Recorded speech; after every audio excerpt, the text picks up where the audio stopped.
Chapter 1. The Story of Uncle Elias.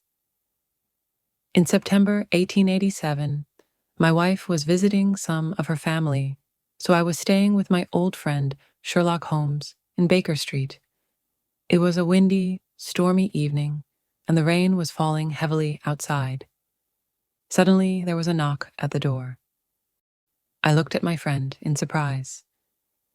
"Who can this be?" I asked. "If he comes on business in this weather, it's important," said Sherlock Holmes.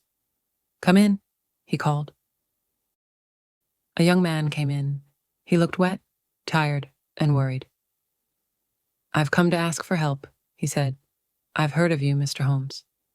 People say you know everything. I don't know what to do." "Well, sit down," said Holmes, "and tell me about yourself." The young man sat down and put his wet feet near the fire. "My name is John Openshaw. My father, Joseph, had a brother, my uncle Elias, who went to live in America when he was young. He made a lot of money there. He didn't like the black Americans, so during the Civil War, he fought against the men from the North and with those from the South. But when the South lost the war and there was equality for black people, Uncle Elias left America. So in 1869, he came back to England and went to live in a large house in the country. He was a strange, unhappy man. He did not want any friends, John Openshaw went on, and he often drank a lot. But he liked me, and when I was 12, I moved to Uncle Elias's house. He was very kind to me. I could go anywhere in the house. But there was one small room at the top of the house which was always locked. Nobody could go into this room. One day, Uncle Elias got a letter from Pondicherry in India. "I don't know anyone in Pondicherry," he said, but when he opened the envelope, 5 little orange pips fell onto his plate. I began to laugh, but stopped when I saw my uncle's white face. "KKK," he cried. "Oh my God, they've found me." "What do you mean, Uncle?" I asked. "Death," he cried, and ran upstairs. I looked at the envelope, which had 3 Ks on the back. There was no letter. Who sent it? And why was my uncle so afraid? Uncle Elias went immediately to the secret room and took out a box which also had 3 Ks on it.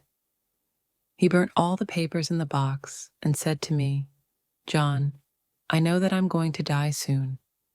My brother, your father, will have all my money and my house after my death, and you will have it all when he dies. I hope you can enjoy it, but if not, give it to your worst enemy. I'm afraid that my money brings death with it." I didn't understand what he meant, and nothing happened for a few weeks, so I did not feel so worried. But my uncle was very afraid. He stayed in his room most of the time and drank more than before. He always locked all the doors carefully. Then one night, he drank very heavily and ran wildly out of the house, and in the morning, we found him dead in a river. The police said he killed himself, but I knew he was afraid to die, so I didn't think that was true. Holmes stopped the young man for a minute. "Tell me," he said, "when did your uncle get the letter from India, and when did he die?"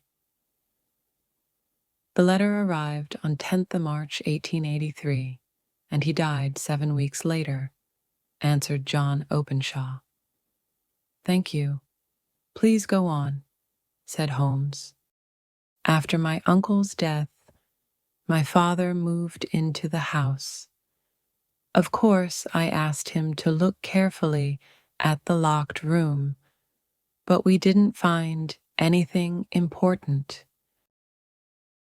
Chapter 2. More Pips. "Everything went well until a year later," said John Openshaw. "But one morning my father opened a letter to find 5 orange pips inside it." "What does this mean, John?" he asked. His face was white. Look, I said. There's KKK on the envelope. Those letters were on Uncle Elias's envelope, too. We were both shaking and afraid. Yes, and this time it says, put the papers in the garden. Which papers? The papers in Uncle Elias's box? He burnt them, I said. And where has this letter come from? My father said. He looked at the envelope. Dundee, Scotland. Well, I don't know anything about pips or papers. I'm not going to do anything. Father, you must tell the police, I said. I remembered my uncle's letter from India, and I was very worried. No, they'll laugh at me. Let's just forget about it, he replied. 3 days later, my poor father went to visit an old friend who lived some miles away. But he never came back. The police said that he was walking home in the dark when he fell down a hill. He was badly hurt, and he died soon after. They decided it was an accident, but I didn't agree. I thought it was murder, and I could not forget the 5 orange pips and the strange letters to my uncle and my father.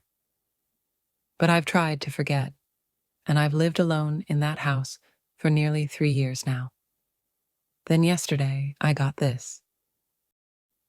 The young man showed us an envelope with KKK on the back and 5 small orange pips. You see, he said, it comes from East London, and it says, put the papers in the garden. Those are the words that were in the letter to my father. So what did you do next? Asked Holmes. Nothing, answered Openshaw. He put his head in his hands. I don't know what to do. I'm afraid. Nothing, cried Holmes. Young man, you must do something fast. You're in danger. Well, I've talked to the police, said Openshaw unhappily. But they laughed at me. They think that there's nothing to worry about. How stupid they are, cried Holmes. And why didn't you come to me immediately? Your enemies have had almost 2 days to make a plan. Haven't you found anything which will help us? Well, I found this in the locked room, said John Openshaw. He showed us a small, half-burnt piece of paper. It was with my uncle's papers. It's his writing. Look, it says, March 7th, 1869. Sent the pips to 3 people, Brown, Robinson, and Williams. March 9th, Brown left. March 10th, Williams left. March 12th, visited Robinson and finished business with him. Thank you, said Sherlock Holmes. And now you must hurry home. Put this paper into your uncle's box, put in a letter which says that your uncle burnt all the other papers, and put the box outside in the garden. I hope your enemies will be happy with that, and then you won't be in danger anymore. How are you going home?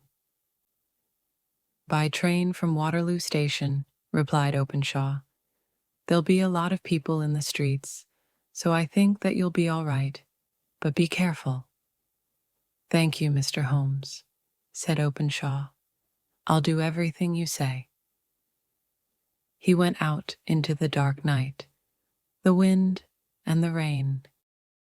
Chapter 3. KKK. Sherlock Holmes sat silently and watched the fire.